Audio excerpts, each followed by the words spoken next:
The Caldwell mansion stood tall against the night sky, its vast windows glowing with the soft golden hue of wealth and old money. Inside, chandeliers cast long shadows across the polished marble floors, and the faint hum of classical music floated through the air. To outsiders was this world of perfection, untouchable, unshakable. But behind the walls of this grand estate, secrets festered, and forbidden love brewed into something dangerous. Maria Vasquez had never dreamed of stepping into this world. Born into poverty, she had worked since childhood, her hands roughened by years of labor. The Caldwell estate was supposed to be just another job, a way to send money back home, to keep her mother's medical bills paid. But fate had other plans. Ethan Caldwell, heir to the Caldwell Empire, was nothing like his father. Where Robert Caldwell was cold and calculating, Ethan was warm, rebellious even, desperate to carve his own path. The moment he saw Maria, he knew she was different from the women he had been raised around. She wasn't polished, wasn't trained to flatter and manipulate. She was real. And in a world where everything felt scripted, that made her irresistible. At first, their encounters were brief.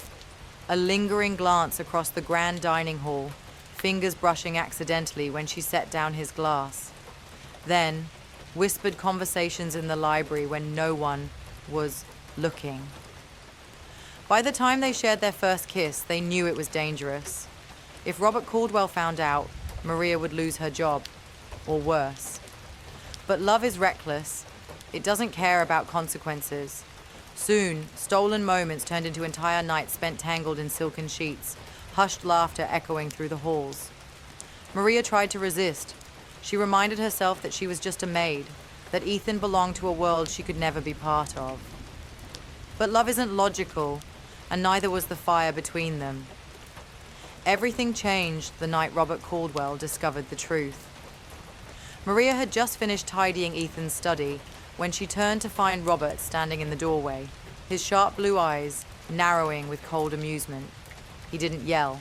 He didn't threaten. Instead, he poured himself a drink, taking his time before finally speaking.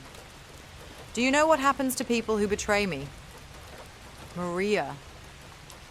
His voice was almost gentle, which made it all the more terrifying. Maria's hands trembled as she gripped the feather duster. "I haven't done anything wrong." Robert smiled, slow and predatory. "You see, that's where you're mistaken. You crossed a line that was never meant for you. And now, you'll pay for it." That night, Ethan found Maria sobbing in her quarters, her belongings thrown in a suitcase. "He's sending me away," she choked out. "He said if I don't leave, he'll make sure I regret it." Ethan's hands curled into fists. "He doesn't control me. He doesn't control us." But Robert Caldwell controlled everything. The next day, Maria was fired without notice. Her savings account, one she had been carefully building for years, was suddenly empty. The landlord at her apartment complex evicted her overnight, citing unpaid rent that had never been an issue before. Everywhere she turned, she hit a dead end. And she knew exactly who was behind it. When she confronted Ethan, he was furious. "I'll talk to him," he swore. "I'll fix this." But Robert was a step ahead. That evening, Maria received a final warning. Leave the city or face consequences she wouldn't recover from. And that was when the fear truly set in. She had seen what men like Robert Caldwell could do. She knew he had the power to make people disappear. Desperation makes people do unthinkable things. Maria wasn't sure what she was planning when she sneaked into Robert's office that night. She only knew she had to beg, had to convince him to let her go without ruining her life. But Robert wasn't interested in negotiations. "You're nothing," he told her, swirling his whiskey as he leaned back in his chair. "A passing distraction. Do you really think my son would choose you over his inheritance, over his future?" Maria's breath hitched. "He loves me." Robert chuckled. "You poor, stupid girl. Love doesn't exist in this world. There's only power, and you have none." The rage that had been simmering inside her boiled over. Maria didn't remember, reaching for the letter opener on his desk. She didn't remember the moment it sank into his chest. All she knew was the warm rush of blood against her skin, the look of pure shock in Robert's eyes as he staggered backward. She had killed him. She barely registered Ethan bursting into the room moments later, his voice breaking as he grabbed her shaking hands. "Maria, what did you do?" Panic set in. Ethan knew his father's death would never be ruled an accident.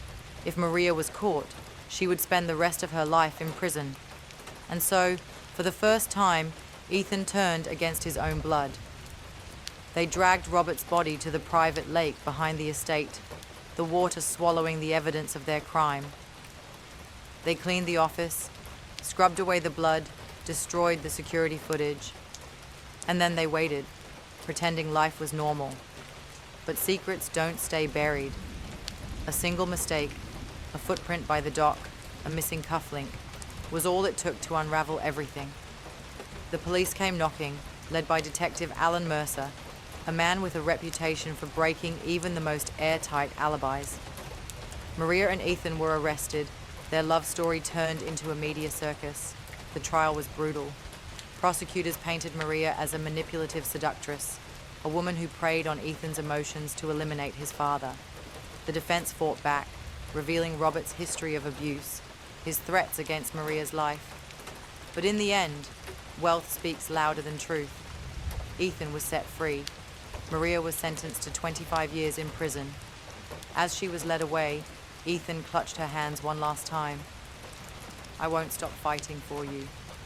But Maria only smiled, a sad, knowing smile. Some battles are lost before they begin. Outside, the world kept spinning. The Caldwell empire lived on, and Maria Vasquez disappeared into a prison cell, just another casualty of love turned deadly. And the question remained, was she a victim or a murderer who finally took control of her own fate?